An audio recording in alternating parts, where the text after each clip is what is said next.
Hello,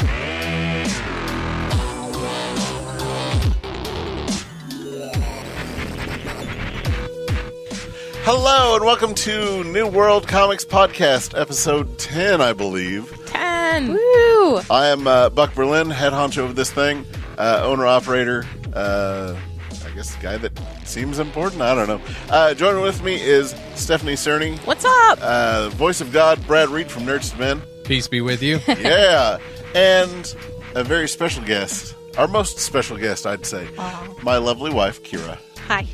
Hi, everyone. I am the Mrs. New World. Yeah. Well, yeah. She's missing her sash. It was a badge. I did never have a sash, but I had a badge that had, my name and my very important title. I made it for you. Yes, you did. That said Mrs. New World. Well, because everyone was like, okay, they had never met me before. They knew that he was married, but didn't know that was me. And so people say, hi, so what do you do? Oh, I'm just Mrs. New World. So it was the most clean, concise way of explaining to people that, no, I didn't know quite what they were asking me. I don't know much about comics, or at the time I didn't. So it gave me an out. Yeah, and that kind of jumps us into, for those who don't really know you, I talk about you all the time. All the time. No. Mostly good. Yeah. And, I think at this point just about everyone's met you. But for those that don't, why don't you tell everyone a little bit about yourself? Okay. I'm here because I married you. Yay! We're coming up on 5 years. Yeah. Yeah. Yay! It's very exciting. On the 22nd, of September. Woo! Yep. So yeah, I'm the wife unit. Mostly when I started coming around, I was in the background. I do a lot of background support, and since then I've kind of edged my way into being more front and center. But most of it is a lot of costume construction, a lot of, hey, Keara, go paint this thing, or hey, I need help constructing this thing, or bouncing ideas off of each other, sometimes more successfully than others. Yeah. So tell everybody what you do in real life. Oh, I'm a structural engineer. I do bridges and roadway structures and stuff like that. Yeah, she's a super smarty pants. Yes. So really, he'd come to me with questions on how do we do this? How do we make everything work? There's a lot of stuff that I can kind of figure out on my own. And You're pretty intuitive like that. Yeah, so. and anything past that is that, Keara, I need help. Oh, my God. Well, and sometimes it'll be a really quick, easy answer, and sometimes I'll just find myself going, you want to do what? Yeah. You want to make a what? So, but yeah, in general, I help with the costumes, and I help with constructing puppets and the Batcave. Every time we do the Batcave for Batman Day, I've helped out with that. Yeah, which we started Batman Day before before it became a national thing. Mm-hmm. We'd gone and seen Batman Live, and it was right before the Halloween Comics Fest. That was a show. And yeah, until last year, we just weren't able to get Halloween Comics Fest to work. Like, people would come in and kind of have a good time, but it wasn't the free comic book day that everyone was expecting. So we changed it up to Batman Day. Mm-hmm. And we dressed up all of our friends in different eras of Batman suits. Yeah. Mm-hmm. How many Batman did we have that year? It was like 7 or... that year we had 4. Oh, we only had 4 the first year? We only had 4. We're like, we have every era, and yeah. But we've improved since then. Yeah, we remember it a bit more fondly. Mm-hmm, mm-hmm. Yeah, but the northeast corner of the store, we turn into the Batcave, and you should be seeing a whole bunch of pictures probably rolling through here. It's gotten more and more complicated as the years have gone on, but the construction has actually streamlined. Yeah. The first couple of years were rather an adventure to figure out, well, what are we making it out of? How are we going to make stalactites, hang from this shop ceiling without caving anything in? And the stalagmites. And the stalagmites. Stalagmites are on the floor, guys. Stalactites hang tight from the ceiling. And how do we keep it up for a while, too? Right.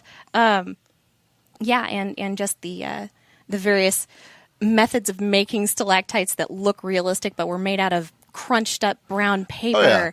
I remember you're like, what are you going to make this this Batcave out of? I was like, crumpled up paper, of and course. I just gave him this look that could just wither. Yeah, she robust had, of flowers. My wonderful wife had, at the time, girlfriend, had no confidence in... I don't know what you're talking about. So Slander. she came up and saw kind of what I was doing. She says, "Oh my God, okay, I know what you're doing. I know what you're doing. I get it now. Okay, and I know so how here's to we do it this." better. I think I know how to do this better. Yeah. So, And I've said it before. I'm clever. You're smart. Like you're way smarter than I ever thought about being. I'll fight you on who's more clever, but I'm not going to fight. I'm smarter than that. Yeah, well, and I guess some insight for everyone. Pretty much the only time that you and I ever fight is over. Oh, it's over crafting. Yeah, because it's the worst. well, because I'm a let's get this and go, and then we'll solve these problems as they arise. Right, and surprise, surprise, I'm one of those that really likes to You plan map it out everything to first. the nth degree. Well, because how do you know if step D is going to work? If That's you where haven't, you if adapt you have and no change. idea if plan A or B are going to fail miserably. It's economy of steps, economy of brain power. It's no sense in redoing stuff if you don't have to. Do it right the first time, love. Well, and I mean that's the thing is some of these costumes get ruined the first time out. So it's the and they shouldn't. well they shouldn't, but some of our people are pretty rough on them. So I figure And they shouldn't be. well. I'm just saying all of the Pointed things kids in for all Keara's of you head watching. right now. Yeah. I can mean, I can sense this. I can running behind my I eyes. can I can control so much. Our volunteers who dress up in these costumes we make. I can't say, "Hey, don't ruin this." While you're Please out don't having roll fun. around in Yeah. a parking lot while you're Yeah. wearing a spandex shoot. Yeah. Yeah. But these things do happen. So I always plan that we're going to have to do repairs Upgrade, and upgrade yeah. and that kind of thing. So for me, this is here's first level. Let's try this. And with Keara, it's all right. So here's the final product that we're ever going to have. And that's where a lot of it comes from. It's true. But It's very, very true. about halfway through, I'll get her on board with whatever cockamamie scheme I have. Yeah, and then I have to work on convincing him that the way I want to accomplish his cockamamie scheme is going to work better. And then my way works out best, and we do it. Lie. Oh, he lies. Huh. Yes, that's exactly See, what again- happens. I agree with both of you. Only it's a lot more tense, and there's a lot more staring and quiet, And- quiet disapproving and looks yes, and between the two of them. Mommy and Daddy, the best please ever. don't fight. The best ever is when she gets mad at me when I just do the. All right, fine. Let's just go. She's And like, then you don't even care anymore. It's true. You're just giving up because you don't want to fight with me anymore. You're not conceding that I've won. You're just giving up. Yeah, it's a good time. Yeah, But yeah, it's long story short. That's the only time that we really argue is over really petty stuff. yeah. Which I think works incredibly well. It for does. us. Yeah. It does for the most part, right? But yeah, and some of the things that we've constructed, like the Rocket Raccoon, I think it was one of our big feats. Yeah, it's we mostly share the work. He does a lot of the base. Okay, I want it to look like this. He does a lot of the mask construction, and then he'll kind of give it to me for finishing or Yeah, for like with Man Bat, I made the mask, Right, and I told you this is how this is going to work, and this is all this, and then here's my idea of this, and then you're like, oh no, I've got this, and then you took I've got it a from plan, me and ran with it, and oh my god, which you should be seeing some of the pictures throughout here as we're I'm going. I'm blushing. I had a whole lot of fun with Man Bat because it's a lot of the construction projects that we do here. It's not, yes, let's go out and buy the best materials and do this with exactly the thing that we plan. It's what do we have on hand? Right. Do you have a thing in the glove box that can be Right. repurposed? And Man Bat was actually made out of an old windshield screen of mine, like one of those ones that you fold up The and then sunscreen, they yeah. pop up or they pop open, kind of like a tent. So I disassembled those, and that's what Man Bat's fingers are. Well, and a lot of people, wonder why I don't go out and get some of the schmancier stuff, and I have to explain to them that we're usually building 10 to 15 costumes at a time. Right. Because thrift store and donations are our friends. Yeah, we're at the point where there aren't too many characters that we haven't made, but we're still kind of remaking them. Yeah. And we're finally upgrading the ones that we use all the time or have to remake all the time. But like with Man-Bat, it was okay, so there's nothing commercially available that really works. Right. What do we do? Right. So then we had to break down, okay, we could do this, this, this, and this, but these are the trouble areas, so how do we downplay those and play up the cool factor? Yeah, the things that we can make, how do we make them look really good? Right. And we still have plans for even upgrading that costume, because it never ends. There's Yeah. always something to perfect. There's always something to, improve upon. Right. And I mean, we're on our 4th iteration of the Groot suit. Oh, Groot. Yeah. You know, what's great with Man-Bat, too, is that the person that we made it for is George, and he loves Man-Bat so much. Yeah, which we're doing Justice League Dark later, and he loves the character Ragman, too, and AD is going to be Ragman, because he loves him. And George was like, I saw that he was going to be Ragman, and I was crushed. Then I remembered, oh my God, I get to be Man-Bat on the same day, and everything was good again. Yeah. Like, oh, that's really nice. And George has always just been a real trooper with everything. Whatever you all need, let's do it. So anytime that he comes up with hey, do you think maybe I could be this? Yeah, you can't just tell him no. He's done so much. Well, because there are some of our people that are like, I want everything. Do me everything, and if I don't get everything, I'm going to get super upset and just, And then there's some people that are like, I'm here to help. Let's do this. So, it kind of goes, always. And usually the people that don't ask for anything are the ones that usually get hey, here's the super special thing just because you're so many awful characters that you don't want to be.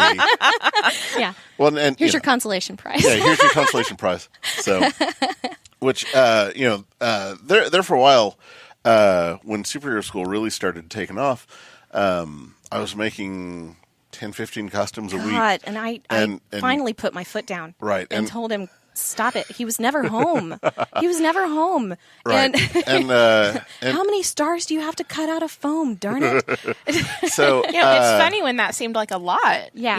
Yeah. Well, we've gotten more efficient since then, but at the time it was becoming so overwhelming that I finally was like, okay, I'm going to take the bad guy mantle here, and for his sanity, for my sanity, our pocketbooks, and the health of the store in general, I'm going to say, make do with what we have right now. Quit with the new stuff. So there was a kibosh on new costumes. Week, a whole week. I made nothing, and then we went and saw Force Awakens, the Star Wars Force Awakens, and I'd seen the preview and kind of knew that BB-8 was a thing, and thought, oh, he's cute, but, and then saw the movie and was like, oh my God, I love him. It's adorable, yes. And like he's the new thing. Like he's the new. Yeah, like I guess the newer movie, took away from that. No one thinks that he's the cutest thing in the world anymore. He was the cutest thing ever, though. He was, and everyone was just obsessed with he was the new Groot.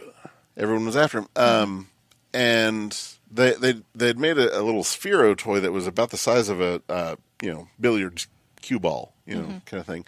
But nothing else really existed at the time. And I was driving along and realized, oh my God, if you put a ball in a little ring and attach the ring to a stick, and then you can push around the ring on the stick, and then you can have a wire come up from that and kind of from the base of the from that base, and it'll hold the thing, and then you can roll it around. And I came to Keara and says, I know you said no costumes. I said, I know how to build BB-8. And she says, said, no. Darn it. She said, no. No. Not at all. I said, okay, well, hear me out. It's too complicated. I had visions running through my head of, we have Jedi IKC who actually build R2-D2. They build these droids, and I had visions of complicated builds and hundreds of dollars just flashing before my eyes, and I just went through a panic. Yeah, so I found like a bouncy ball that we had, and I found like a coaster, a bracelet. I found a bracelet. It was a bracelet. So I found the bouncy ball and the bracelet, and I held on to the ring, and I moved it around across on the table. And he took a video of it and sent it to me on my phone. And I replied, okay, darn it. She says, I used a little bit more extreme language than that. But yeah, she was like, okay. Well, and she says, how are you going to scale that up? I said, well, I have this. And there was like a soccer ball, like training cone that was just like super flattened. And then, at Hobby Lobby or Michael's or whatever, they had styrofoam ball. They had the 2 styrofoam spheres. And Then I guess hemispheres that you put together and make the perfect round ball. And then they had the size down from that was perfect for the head. Yeah. Yeah. And so I couldn't say no to that. It was going to be so easy, and it's such a fun trick. Yeah. I mean, we get to make a BB-8 puppet. Right. So, and again, at the time, like there was no remote yeah, control. there were no anything. toys. It was not, the movie hadn't even actually come out yet, now that I think that's about right. it. Because we had to do some quick thinking and look around for sound effects. Oh, that's so right. we actually hadn't seen the movie. Well, because, a customer of mine went to Disney and bought a BB-8 figure, not knowing what it was. He was like, hey, this is apparently a new Star Wars thing. Okay. So shout out to Victor Hill for getting that for me. But we use that as the patterning base for it. And then, then that following weekend, Force Awakens came out. Yes, we were like, we chose correctly. And and then we did the superhero school, and it's probably the most packed it's ever been in here for our Star Wars Day. Yeah, every row of comics, or every aisle of comics was just full of the parents, and then the floor mats over here. The kids. Floor mats, and then it's just standing room all the way back. It was standing room, and it was the okay. And it was kind of validation, because out of all the things that I've helped build, I think I still have this soft spot in my heart for BB-8 because it was so easy. Yeah. I mean, everything about it was so simple, and it ended up being such a great effect. Yeah. Because it was, and everything was going, everything was building, and then we had. Everything was going okay, and the kids, the excitement level was excited, but not like floored. And then we had Ray come out, and then she was like, BB-8, and the kids were like, oh, no, what? No. Yeah, and then BB-8 pops out from behind the curtains that we did. And we roll him around. And there was this collective gasp. Just everyone, there was actually and then an it's audible completely gasp, silent. and then silence, and then all the kids just as one giant wave stood up and kind of went and I don't know whether you guys are watching or listening, but I'm kind of looming, and so all the children just kind of crowd the stage, our little small stage area where we have BB-8 rolling around. Yeah, and from the angles that they were seeing it, they couldn't see any of the wires, they couldn't see the wires, or I guess the one wire and then the stick, because it's just such a simple mechanism that we have. And it was a lot of fun doing the trial and error to get it to move right, because the initial mechanism of it is so simple. It's a ball in a ring, and then attached to the ring is just this arc of wire hanger that is suspending another hemisphere that's his head, so it kind of looks like it's floating on top. But when we were making it, the problems that we were encountering of when you roll the ball, the head bounces up and down and it'll go thunk, thunk, thunk, thunk, thunk, and it just was super problematic. And then I remembered we had a bunch of white fur. Yeah, from making Rocket. From making Rocket Raccoon, which is another puppet that I helped make. Yeah. But a circle of that white fur glued to the base of his head made it so that it kind of camouflaged the separation between his head and his body, and it smoothed the ride, if you will. Yeah, and it helped it bobble too. Yeah, and so just if you stopped the puppet kind of sharply, his head would kind of rock back and forth, kind of like he's bobbing and weaving. Yeah. It was really cute. Yeah, we haven't had a reaction like that ever since, I don't think. On Superhero School, because we essentially brought out, hey guys, here's a puppy. Yeah, and the kids were like, oh my gosh, the puppy! We all need to see the puppy. Mm-hmm. Yeah. So it was good. What do you say that's your favorite thing that you got to do because of the store, or are there other things? That's. I like being involved in these things. It's construction projects and meeting people that I wouldn't normally meet. It's being in this atmosphere that I probably wouldn't have entered on my own. I mean, when we met, I didn't read comics. Yeah, well, actually, you do bring up a fun point, because at our wedding we had the destination wedding. Yes, and you had so many members of your family that you could invite, and so many that I could invite. Yeah, and I ended up inviting my immediate family and two of the families that come here. Right. like to me that they are my family. Right. Like, And at first, I was flabbergasted. Yeah, because you weren't as involved up here, Right. and you were like, why are they here? And then Well, it didn't compute to me because I have such a large immediate family that pretty much everyone that came on my side was directly related to me or was in the wedding party. Right. And when it came to the people who came on your side, it was this big group of friends, and I was just like, man, he must really like these people. and yes, to yes, I invite do. them to invite them out of state, and they actually came. Yeah. I was shocked and amazed, and it made much more sense. The more I came up here and the more I got involved, the more I realized that it definitely was a family kind of atmosphere. It's wonderful people that I've gotten to meet through here.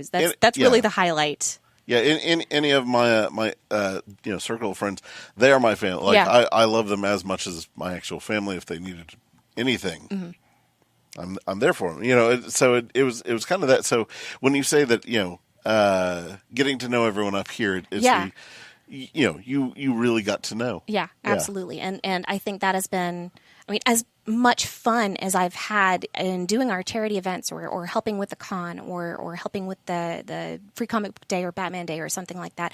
It's really the experiences that I've had with the people who were also involved that has meant the most to me. Cool. As happy as that sounds, it's true. I've said it for years. Comics will bring everyone together.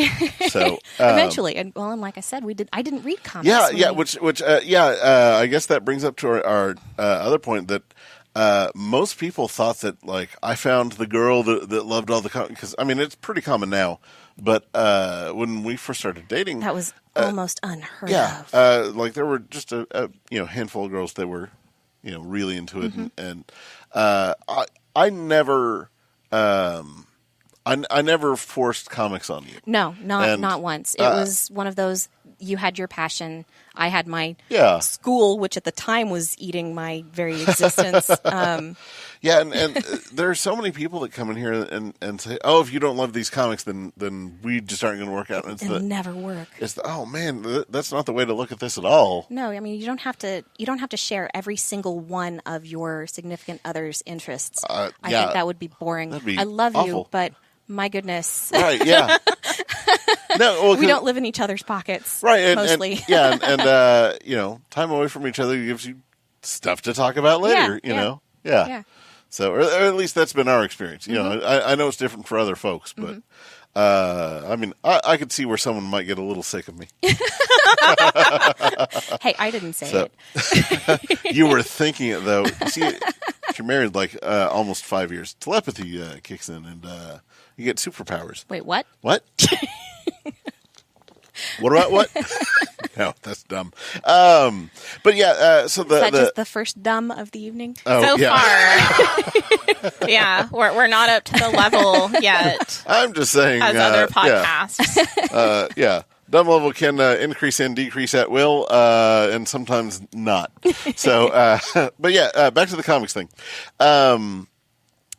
You had just kind of a passing interest in the nerd stuff. Like you would watch the Batman cartoons. Oh yeah, I grew up on that stuff. Yeah, and my dad read comics when he was growing up, so I had a passing familiarity with the basics. I had a layman's knowledge of lots of stuff. Right. Mostly Batman. Yeah, and then I'd introduced you to the Justice League Unlimited because I was like, this is a continuation of all the Batman stuff. Yeah, and I'd watched little bits of it because I have a younger brother, and so those were out just in time for him to be really watching it. And so if I was spending time at my parents' house, of course I was watching cartoons with the kid brother. I'm going to blame it on him. He's a handy scapegoat. But yeah, so I was reading the Batman series at the time, Batman and Robin. Yeah. And I loved it so very much. And there was just, you would always, ask me, so what are you reading that you're enjoying? What all this kind of stuff. I said, the dynamic between the Dick Grayson Batman and Damian Wayne Robin. He just thought it was so interesting. He's like, if you have time, you should read this. It's such an interesting dynamic. I mean, because we grew up with Bruce Wayne Batman and his various Robins and a very, very teacher-student, father-son kind of relationship. And this is just so different to me, and I can't put my finger on what it is. And if you wouldn't mind reading this, I'd really love your thoughts on it. And I knew just enough of the background of what the story was, when it took place, that I wasn't completely lost. And upon reading it, it was immediately clear what it was. It's an older sibling with a much, much younger, snotty sibling that they're learning to deal with each other. It was so clear. And it was clear because I also had a younger sibling, a much younger sibling. My brother Keegan is 10 years younger than I am. So I was practically an adult when he was a snotty 10-year-old. And and so it was their bickering back and forth, their snide jabs at each other, and the hero worship that Damien didn't want to admit to. It was like it very much was familiar to and it our was family dynamic. Just so foreign to me because I was the youngest child and you were the baby. I was the only boy too. So I had to listen to the sisters with their Barbies and their My Little Ponies and that kind of stuff. Oh man, but I always stole my older brother's Legos and action figures. They didn't have any of that cool stuff. The coolest thing they had were music, and I stole all of their music. Each time one of them moved out, I pilfered their music collection. Inherited their music collection. Which fostered your love for Brittany and Christina. Honestly, that was independent of. Yeah, that was all me. The closest they really liked on any of the pop stuff was they like New Kids on the Block and what's the Wilson Phillips. Those were the two things, but like Backstreet Boys and NSYNC and Christina and Britney. That's really disappointing. Oh, that's all me.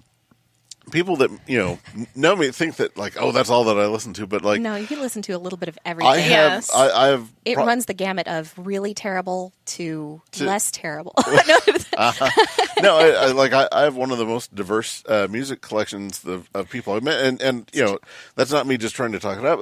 I say, well, do you have this? Do you have this? Do you have this? And no, I've never heard of some of that. I have a really, really deep classic blues collection. My classic country it is second only to probably radio stations. My Motown stuff is probably where I'm lacking the most, which I really, really want to get back into. But soft rock, just name a genre and I can do that. Oh, here's the best of. But so you're saying we should take you to play Singo? To what? Singo. I just learned about Singo. Singo is like bingo, but it's with songs. Oh, yeah. Yes, I just learned about this, and it's amazing. Let's do it. Yes. That's how Jimmy and I became such good friends, is that, I would drop little song lyrics on, he'd say something dumb, and I'd song lyric him. And be like, and he would get it, whether it's, classic blues, Tom Petty, some weird disco from the 70s. Like he was just spot on, and it was the, oh my God, all the same dumb. Yeah, I was about to say, I bet Jimmy is one of the only that can rival you. Probably so, and honestly, with some of the more modern stuff, he probably has me beat. Like the more modern stuff, what's happening to me is what happens to all people as they approach 30 is they kind of stop listening to the new stuff. Although some of the new stuff, like Ariana Grande, love it. Oh my, and Miley. Oh man, give me some more Miley Cyrus business. All right. I have now alienated all of the listeners. No, I'm sure some of them are still there. Anyway, let's get back to comics. Vow to love you, no matter what. Yeah. Yeah, main mission here, comic books. Yeah. So, and Ariana Grande. Oh my. Yes. She has some catchy tunes. Mm-hmm. I'll be over here. Yep. Anyway, so comic. I got you on the Dick Grayson, Damian Wayne stuff, and you had requested to keep reading those, and then you said, "Well, what else? What Yeah. other kind of stuff?" Broaden my horizons, please. Yeah. Yeah, so I would start bringing a few trade paperbacks home of the, here's this, that was more modern stuff. He said, well, these are nice, but I don't quite get all the references. I don't get the material that all these are the drawing source from. material. So I started off with a whole bunch of base things like the Grant Morrison Justice League, Yep. The Mark Waid Flash, the Jeff Johns JSA, things like that really kind of give a broader sense to the world of DC. Right, and it was difficult for me kind of learning piecemeal. Yeah. But those really helped Yeah, me back up to speed, so at least I wasn't fumbling around and.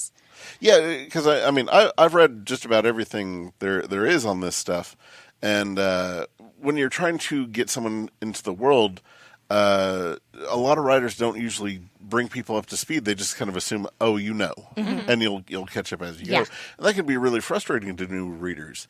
So there are things that as long as they're in print, I will always keep in stock. So that, there's that, and then as soon as we got you up to speed, DC decided to relaunch, to unravel reality and start over again, which worked in my favor, I guess. Yeah, well, and thank God I had you. Thank God I have you. Yeah. But especially for the new 52 stuff, because as I was ordering, I knew what I liked and I knew what was good, but I wanted to know what a brand new reader would, who hadn't read Hawk and Dove, who hadn't read anything involving Team 7 or Hawkman or any of this other stuff that you. And I admit a lot of that stuff is still really, really fuzzy to me. Well, it's because a lot of that stuff wasn't good. But like getting you to read Swamp Thing and you to say, I really like this. It's horrific, but I love it. Yeah, it's horrible and sad, but good. Yeah, because sad and horrible in that good way. Yeah, because Swamp Thing and Animal Man were written to be two different sides of the same story, and eventually, further on in the run, they cross over and do their thing. But it was just so wonderful to see you gain this new love and appreciation of all this stuff. And I made a really good guinea pig to figure out what what you could recommend for new readers. And there's a certain character that you ended up loving, which was just shocking to me because he strikes me as not the character that I would have pegged you to love. Yeah, it's true. And it'll sound so fangirlish. I actually really appreciate Jason Todd, the sad,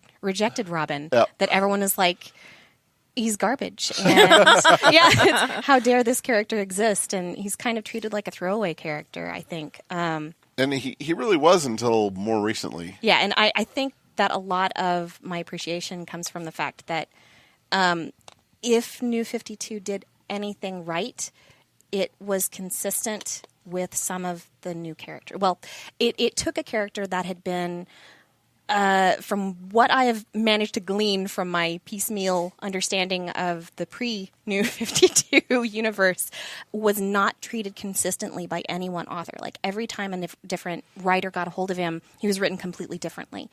His backstory was changed so many times. He was written as a bad guy one day and then a semi-reasonable character another day. He was written as a pretty amazing tactician, but not appreciated by any of the characters for that reason. Right. And so I think New 52 at least gave you a character and allowed him to follow a storyline so you could actually learn more about him rather than hearsay from everybody else's point of view.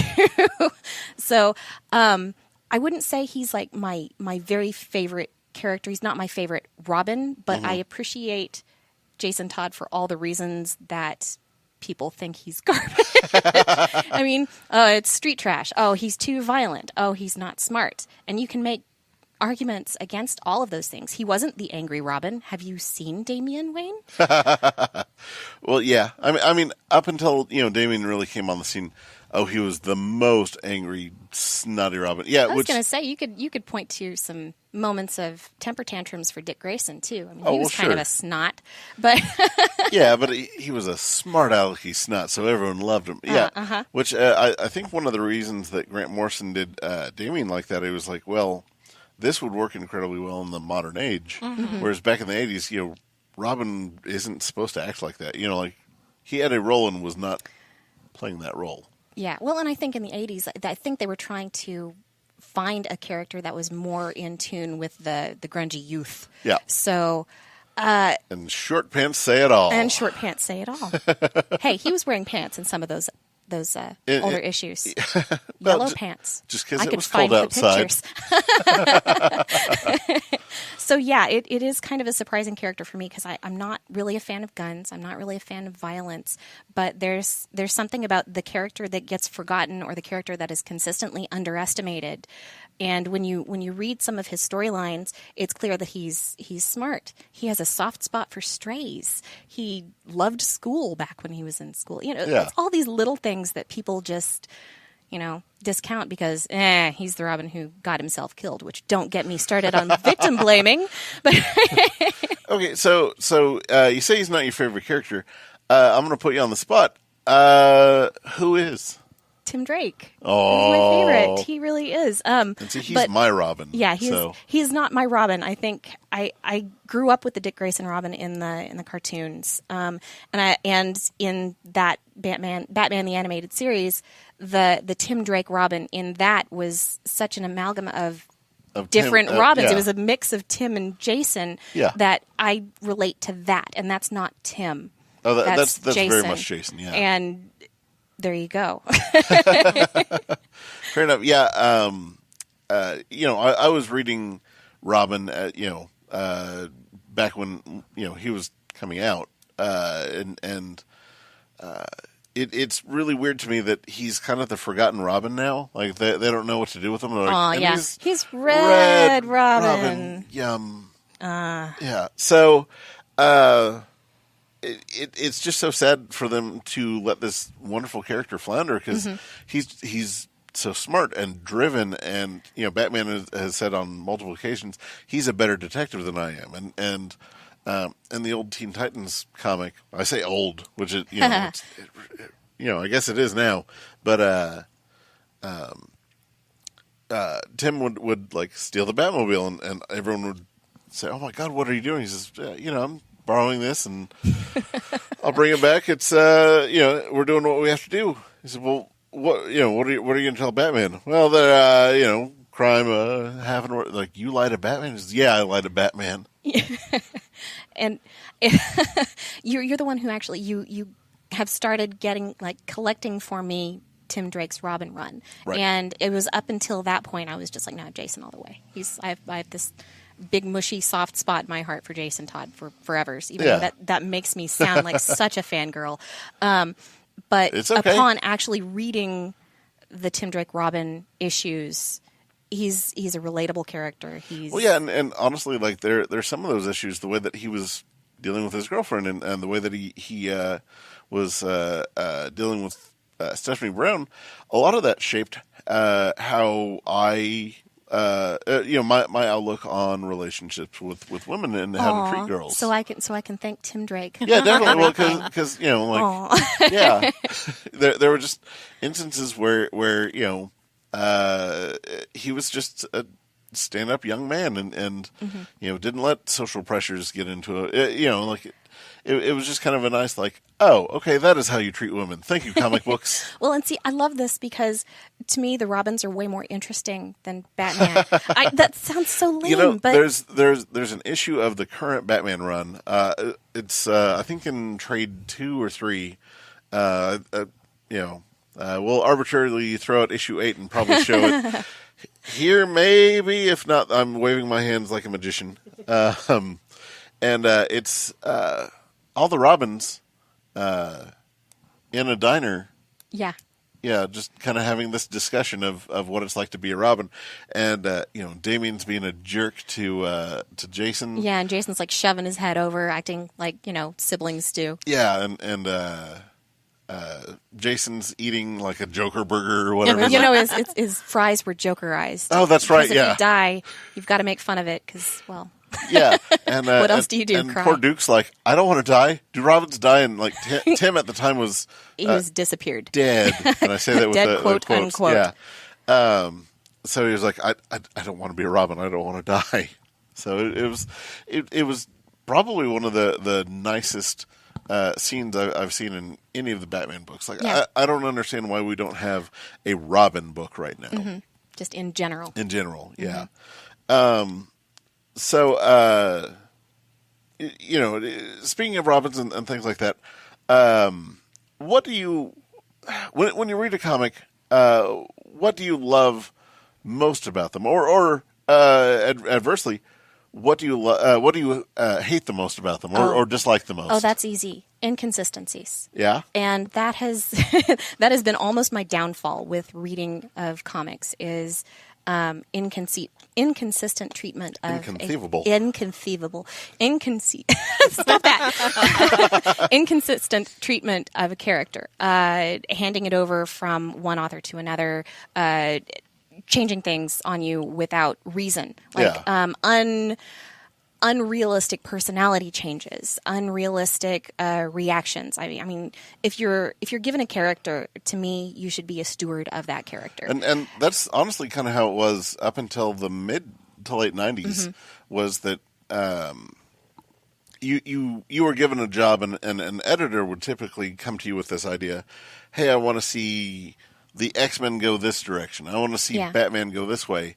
Can you write these stories for us? It's almost like you've got the characters, you've got their personalities, insert plot and stir. Right. And that's what made like the as everyone refers to it, the Bwahaha Justice League characters work, just because they had their set personalities, and you just kind of give a situation to them and hilarity ensues just because of how those characters act. Mm-hmm. Whereas in more modern comics, a writer will set out with, okay, I'm going to tell a funny story. What do I need to do to make that happen? Let's change them for this issue. It drives me nuts. Everyone is out to have their run, their take on whatever. Take on the thing. Mm-hmm. Here's my vision of Batman. Here's my vision of what Booster Gold needs to be. Oh, and that just drives me nuts. So that's definitely the worst thing about serialized comics to me is you don't know from one issue to another if they're going to tell an overarching story and keep characterization solid throughout. I mean, character growth is one thing. That's the natural progression of a character as a story is told, and the character's responses to whatever happens around them or to them.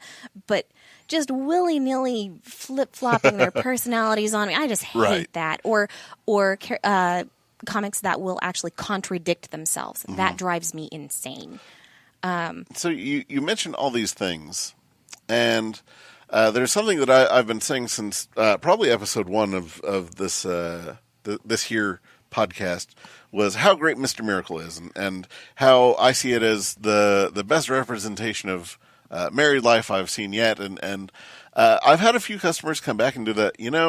I don't think it was necessarily for me. That wasn't anything like my marriage. Things like that.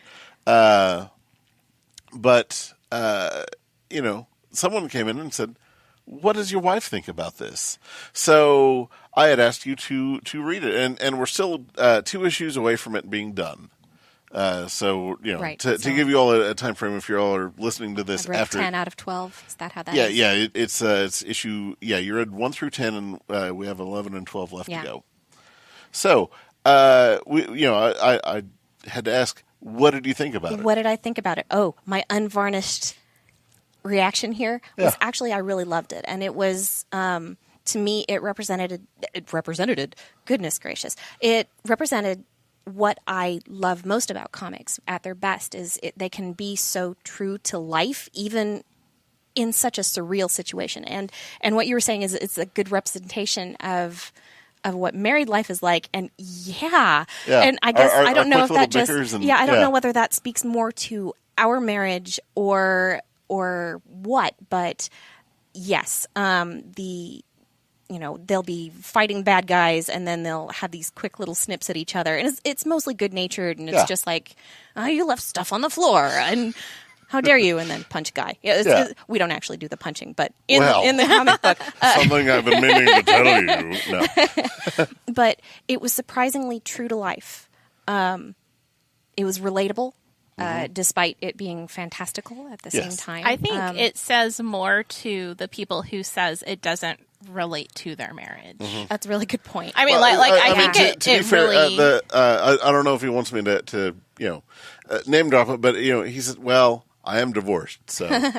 Because it's such a fantastic book. Yes, it really, really is. And it's something that I can't recommend more highly to people. It spoke more to me in just like a few frames. It's like all you need to know about every piece of their relationship can be summed up in just a few frames. Yeah, and there's one that we'll take a picture of and post right here that you showed me. You're like, that is you. That is your face. You're excited. That's your excited You've face. Done this before. I think I told you that yesterday. Actually. Yeah. So, but and then after you were gushing about how much you loved it, you were like, okay, so these are dumb. Problems. Yes, and here are the problems I have with it. All of them are dumb. But those are the things that I love about comic books. The mother box. Oh, that's dumb. I love it so very much. It's his luchador mask. It's dumb. It's not always a luchador. Sometimes it's like a second skin. That's even worse. You're even worse. I don't even know what you're talking about. Oh no, we're not even crafting. Why are we fighting? Just like hold up the paper. Be like, what? Yeah. Oh goodness. Yeah. The indescribable violence that is just taken as rote. I had a problem with that initially, and you kind of talked me back from it and explained, the background of these characters that's just speaking to their histories. Yeah, that this is no big deal because there are two worlds that have been perpetually at war. Yeah. Like I'm still only slightly okay with this. Because on Apocalypse, it's your worst day in Game of Thrones. Like it's. Everyone is tortured, and that's if you're on a good day, I was so surprised because my very limited knowledge of the New Gods, I expected New Genesis to be the opposite, and it's not. Well, but that's the thing is in the book, Highfather is no longer in power than Orion inherited. Yes. So and since he was born of Apocalypse, he's bringing all the awfulness with him. It was still shocking too. And that's the thing. That's the thing is it's supposed to be shocking, like each and every time to us, but to them, it's old hat. Well, and I think that was in and of itself a shock to see such horrible things happening and them be able to, go back home and have a very domestic scene. Right.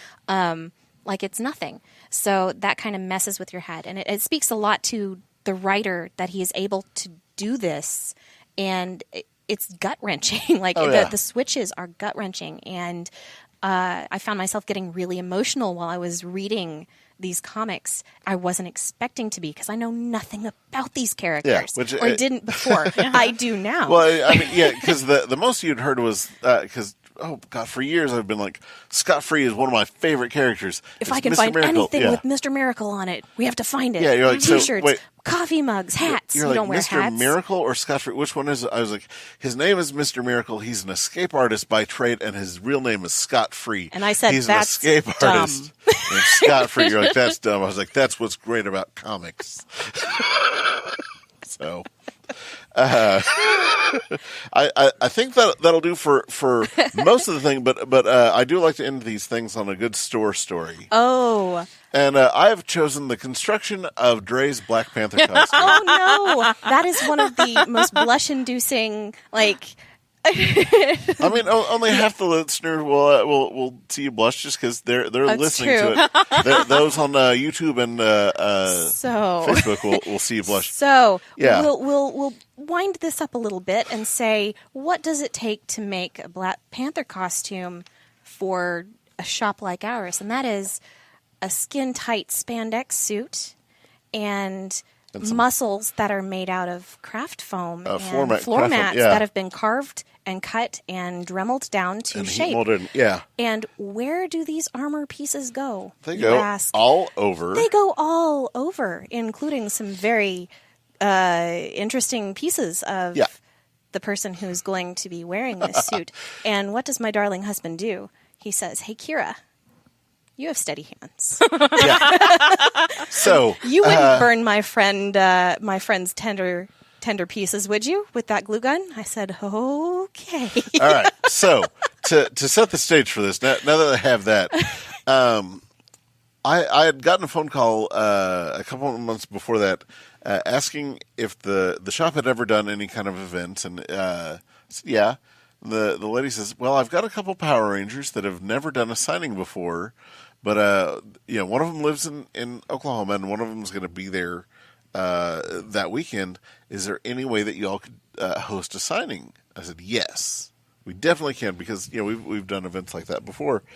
And we were setting up for a big Avengers superhero school because it was right before they officially announced the Black Panther movie, and I was like, we better get ahead of that one. Yeah.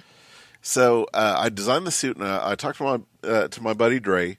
Said, "Hey, do you think you'd like to be Black Panther?" And he essentially Wakanda forever. Yeah. What he answered. Yeah. He was like, "I've never been more excited about a costume. Let's do this." I said, "All right." That's what he said until he found out what costume construction would entail. So, the only time that he had free was that Saturday evening of the signing. Yeah. So, the signing went on, and we had everything on the other side of the store prepped and ready to go. So while there was the Power Rangers after hours panel, the question answer session, the and question pizza answer party for the VIP ticket holders or something like that. Yeah, it was that, and then there were the photo ops. They had a whole to do over on this half of the store. Meanwhile, over in the corner, of course, it's got to be in the corner. Yeah, well, it was the area closest to an outlet. Yep. Yeah, we had the hot glue gun going, and we had to put these silicone pads underneath the costume. Yep. Before we hot glued. They're these almost like pads. pot holders. They're like pot holders that we use to we'll put them underneath the suit and insulate a person's skin from the hot glue that's going to be placed on them shortly after. Whoo boy. Yeah. So while they were having their super exciting Power Ranger spectacular. Every now and then you'd hear, "Oh my God!" as Keara Berlin had to get awfully close to Dre's sensitive regions with a hot glue gun and craft foam. Yeah, every now and then, we would forget to move the pads, and he'd be like, "That's part of me. That's part of me. Stop!" So we'd have to pull that. Really just shift that pad over a little bit and press down really hard again. Or the worst is when we had the pads in place and we were missing just a fraction of an inch. It's all it takes is an eighth of an inch for that silicone pad to be off, and the glue oozes over and through the fabric and onto his skin. Luckily, that only happened on his hip. Yeah, I think, but on his rear end, which we should have pictures right here. Yes, me holding comma-shaped pieces of foam armor up against his butt. So I designed with my his suit. husband as a witness. So when I had made his suit, I was like, I want to make an armored looking suit, a muscly armored looking suit, but I want it to look like if ever he's in trouble, he can rip off one of the things and stab throw someone, it or stab it, or so everything use it came as a to a boomerang. point. Yeah, which looked really pretty cool. Which you should see a full picture here. But so while we were doing the whole thing, we finally got all the Black Panther suit together right as they were wrapping up the thing, and the Power Rangers came over and saw it. They were floored. Yeah, floored. So much so that Justin Nimmo later on needed a costume repair on his original Power Ranger suit. On his Power Ranger suit, and he says, "Buck, this looks like something you could do." And he dropped it off, and you know, I wouldn't hear when he dropped it off, but I walked in and was like, "Oh my god, that's so far beyond what I'm capable of." And I looked at it, and this is exactly what I've been what doing, we just did, yeah. but just pleather coated. Oh my god, look how close we are to, like, you know, studio quality stuff. So yeah, so that's our fun. Having to glue one of our dearest friends. Yes. Oh, and it happens so often. I've done this so many times. Yeah. Glue and paint. Oh, the Daredevil suit and the Daredevil suit was the worst. Oh god! Oh, the Ninja Turtles. Yeah. Yeah. Ninja I Turtles guess were Ninja fun. Turtles were more paint. Which, Yeah, that was all paint, but it was also paint in interesting regions because we had to sponge paint green Zentai suits to look like turtle skin. Yeah, because we had to last minute throw those things together. Yeah, which so you'll see pictures of the suits here. Yeah. Yeah. But it involved sponge painting muscle-ish patterns on someone, and they have to be wearing the costume while it's painted because otherwise it won't look right, or the paint will stretch when somebody puts it on, and you'll see lines and stuff. So it has to be done while the person is wearing the costume. Yeah. Otherwise, we'd glue this when it's backed by cardboard or something less dangerous. Yeah, and honestly, the turtle suits are probably the first ones I made and were like, okay, this is pretty close to final stage. Yeah. So, but yeah, I think that's a good place to stop because we'll definitely have you back on for several reasons. Ha! So yeah, tune in next week. We'll have a different guest. I promise. Just because you know, we have to mix these things up. I was going to say, you don't want me back immediately so I can jabber at people some more? So we can actually fight on the air? You'll tell them my secrets. All of them. I do know pretty much all your secrets, right? Except for one. Is that the one I know? Okay, sure. Yeah. Oh no, now they're going to talk. Okay. Final send-off. I've been Buck Berlin, owner of the comic store here, New World Comics. Hey, 6219 North Meridian. I was getting there. I know where we are. Yeah. Okay, well, I was getting here. We are Oklahoma City, 6219 North Meridian in Oklahoma City. The phone number, 405-721-7634. Again, I've been Buck Berlin, the owner. With us, Stephanie Cerny. What's up? Voice of God, Brad Reed from Nerds to Men fame. Woo! And my lovely, beautiful, amazing tiny wife, Keara. Aww. Hi. Or bye, as the case may be. See ya.